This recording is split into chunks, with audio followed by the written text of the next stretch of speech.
Yes, and unless PSG stage some sort of miraculous turnaround, especially in terms of their attitude, you can imagine that their participation in the Champions League for this season will come to an end when they meet Bayern in Munich for that second leg. A shambles, according to Ronnie Whelan. It's hard to disagree with that because the attitude didn't really change until Mbappe came on during that second half. But overall, not a performance that the Parisian side can be proud of. No, they're not going to be happy with the way they played out from the back. They're not going to be happy with the way they got into the forward areas. Defensively, in the first half, I thought they were very solid and they limited Bayern to not many chances. And I think Bayern weren't as creative in the final third. Second half, they came up a little bit, but as soon as Mbappe came on the pitch, it completely changed the outlook of the game, and Bayern had actually something to worry about. Neymar was anonymous, Messi was anonymous, two players that they can't afford to not be involved in the game, but the gap between them and the rest of their team was huge throughout the whole game, so they could never get the ball to them. But Bayern were much more organised, much more better outfit, but I do think that if you have Mbappe fit for the second leg, PSG have a chance. Well, maybe, but you know, while watching that, and I mentioned the frustration of the fans, which was filtering out down onto the pitch during that first half, the PSG fans. And you know what, Kevin? You can almost understand it when you see the lack of effort on the part of some of their extremely highly paid players. And I'm not... Yeah, no, listen, they're at a stage in their career. You're not going to get Lionel Messi sprinting around the place. Neymar has never sprinted around the place. So you carry them. You hope the others do the donkey work for them.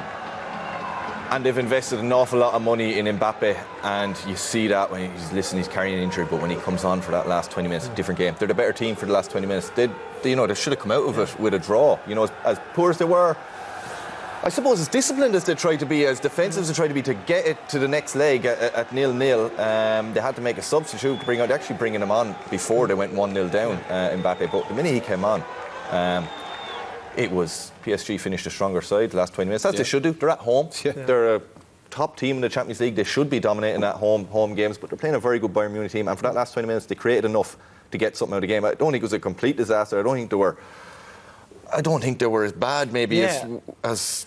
But when your home fans start booing after 15 minutes because you've been dominated to such an extent during the first half, surely there's something wrong, because they're not witnessing this for the first time. They're seeing it every second week. I think what's happened is, obviously, in the course, this is the third week in a row where it looks like they're going to lose a game. Yeah. But they're up against a Bayern side who, as I said, are so well organised, so well drilled, and who have some fantastic players on the pitch. But for large parts of that game, they were able to contain them and restricted Bayern to not many chances. The second half opened up a little bit more. Bayern got a couple of chances. The goal, the keeper should have saved. Absolutely should have saved. So that's one that you kind of think that's a big mistake for him to let. But as soon as Mbappe comes on, the game completely changes. And to think that one player, like you would think Neymar and Messi can do that, but they can't do what he can do. I don't think anybody can do what he can do. I can't think of, apart from their goal, which I think Donnarumma should have done better, I can't think of another chance. The one save where he saves it with his hand, he touched onto the post, is the decent at the back post, I think, but not really clear-cut chances. Whereas you think within the 20 minutes where actually PSG decide to play and actually get him on the pitch, they looked way more cutting. Bayern are the better side overall, the context, keeping possession, but I don't think this tie is over. I think if you can start Mbappe, then you know Bayern are going to have they're going to really have to look and think how they're going to stop him. But yet, weren't you both quite confident pre-match that Bayern were going to win this tie over the two legs? Yeah, we thought it'd be close. I thought Bayern had enough all over the pitch to edge it. I thought it'd be more organised, more of a team, and that's what they are.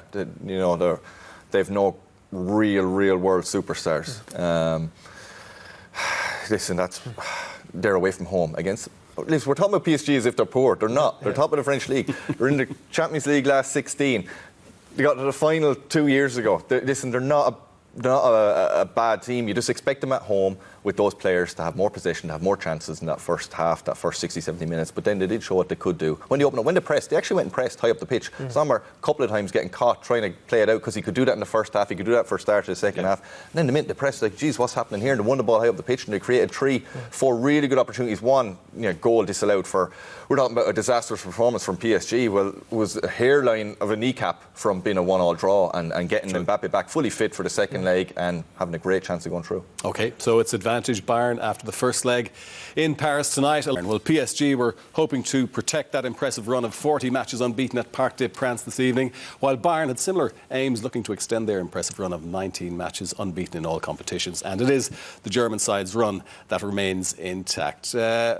We've just been looking through some of the analysis that we've chosen from that second half, Kevin, and I suppose when you do looking at it in those isolated circumstances, it was a second half that eventually PSG dominated, didn't get the reward, but they certainly created loads of chances. Before we look at them, though, we have to have a look at Kingsley Coman's goal. And how culpable was Donnarumma in conceding this? Yeah, listen, he won't be happy. In fairness to him, he saved a couple of great opportunities just after this. He got his head sorted out and he came good from after that. But again, we talked about beforehand, crosses into the box is a real weakness for PSG. Great finish from Coman, gets a good connection on it. But look at this. Danilo, I think, and Ramos. Somebody has to go to him. Nobody puts any pressure. They don't seem to care about balls coming into the box. You watch all the goals they conceded in Champions League. They showed beforehand, it's crosses into the box. Bayern did that all night long.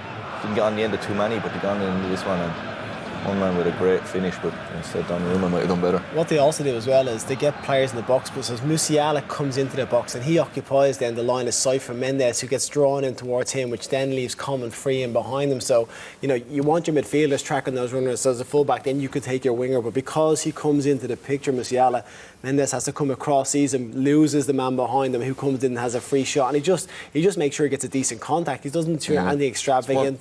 Just side foots it. It's one thing Bayern really do well. You watch every time when they are crossing it. A lot of teams you see crossing it and they're just a centre forward on his own, and he's trying to tackle 2-3, try beat 3 defenders in the air. Bayern get runners in the box. Even if he doesn't get on the ball, he affects the centre, he affects the fullback who has to go towards him, and it leaves Coman the space to finish. And people don't see you have to get numbers in the box and things will fall your way. Yeah, and I suppose we spoke about that before the match. That's why they're getting goals from all areas of the pitch at the moment, aren't they? Yeah, they are very dangerous, very attacking. They have players who can score them. It's all right putting a ball in the box, but you need someone with that technical ability. Open up, looks simple in slow motion, opens up and it's just side foot, but it's not. He's coming at you at that pace in the air, just over the defender's head, has to keep his eye on it. A really good technique to keep the ball down on target, and you have half a chance. That's a great cross from Davies as well, who came on the pitch as well. So they changed their style and the system to get him in, and his pace down the left hand side. Then they saw weakness, and that opened up a bit as well.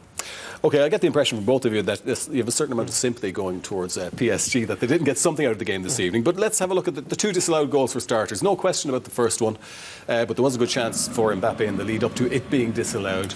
The second one, very unlucky as far as the offside call is concerned. Yeah, this one here, Mbappe's just on. They get one ball in behind him. We spoke about Bayern keeping a high line and how that when Mbappe's on the pitch, you can't do that. It's one ball in behind, 2 touches. Great save from Sommer for the first one, and then it's the rebound. Neymar gets it back in, and Mbappe's in an offside position. Like I said, this is a first. He just spreads himself, actually takes it on the head.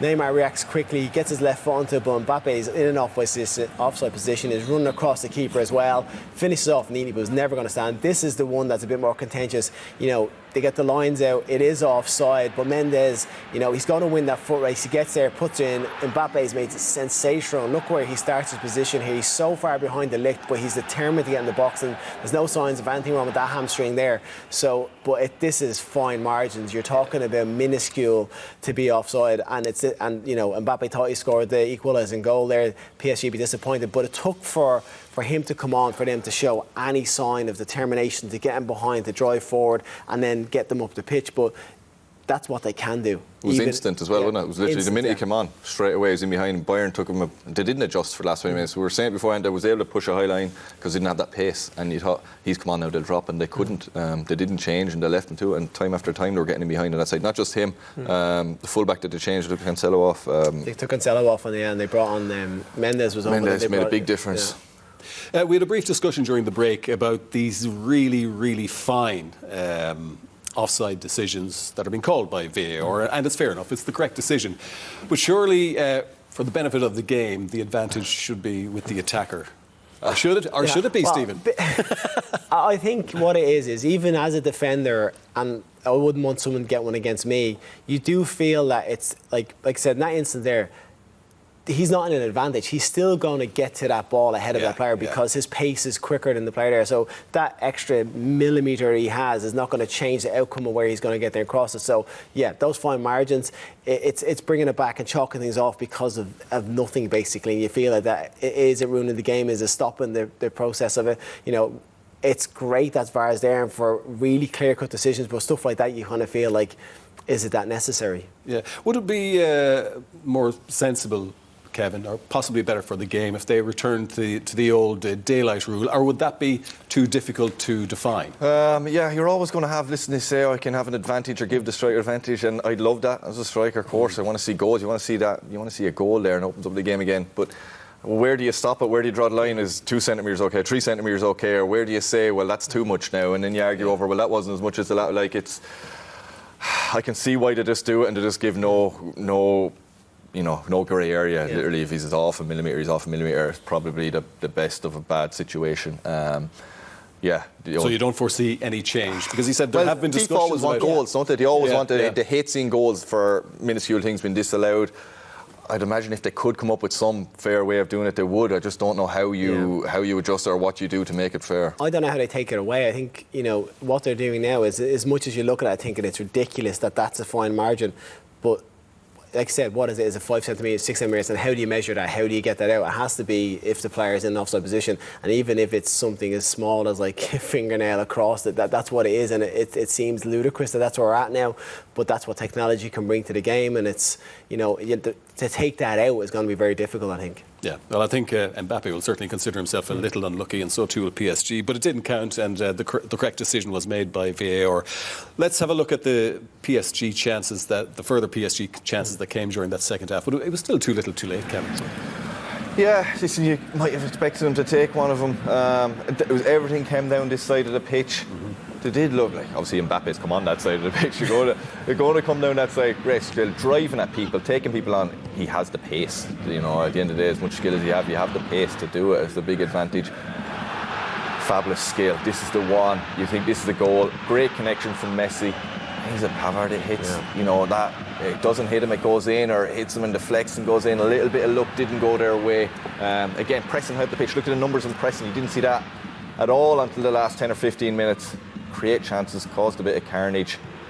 Strike Sommer will be delighted there. He did a couple of those short kickouts. It is not a strength of his game. He's a great shot stopper, very good goalkeeper, but he's not Manuel Neuer when he's playing out from the back.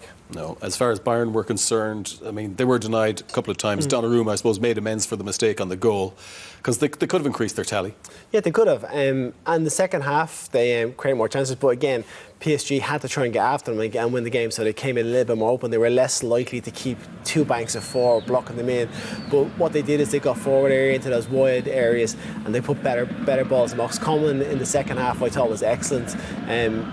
Puts a great ball in. Moting just pulls off the shoulder of Ramos. He gets a really acrobatic effort on, but Donnarumma gets a good save. This is actually Ramos giving the ball away into an area where Neymar probably should be. But then it's Bayern, go through the gears. Musiala, this is what we want to see from quick feet, getting on the line. He gets his head up and he whips in a great delivery here. Moting has a great connection on as well, but Donnarumma racks really well. It's fingertip save, touches onto the post.